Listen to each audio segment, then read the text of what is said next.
Баршаңызға қайырлы күн. Сіздермен бірге Эльмира Мажитқызы. Бүгін қазақтың ұлттық тағамдарының бірі қарын бүрме дайындаймын. Алдымен қарынның ішіне салатын еттерін дайындап, мендегі жылқының сүрленген еттері қазыны әр жерінен тесіп, жарылмай қайнау үшін.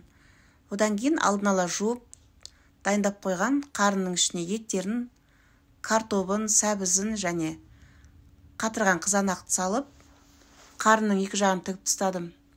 Дайын болғаннан кейін қазанға жартылай салқын суын құйып, қарынды салып алдым. Одан кейін қарынның әр жерінен тесіп, жарылмай пісу үшін үстіне салқын суын құйып толықтырып, бір қайнатып алдым. Бір қайнағаннан кейін осылай көбігін алып, қарынды екінші жағына аударып қойдым. Енді қазанның астын азайтып, баяу отта 4 сағаттай қайнаттым. Міне көргендеріңіздей өзінің бабында қайнап жатыр. 4 сағаттан кейін еттің нанын салып, қарын бүрмемізді түсіріп алдым.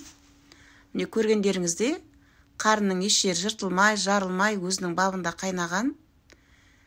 Енді қарын бүрменің кесіп, ішіндегі еттерін алып, міне көргендеріңіздей ішіндегі еттері де өзінің бабында қайнаған, жарылмай, езілмей.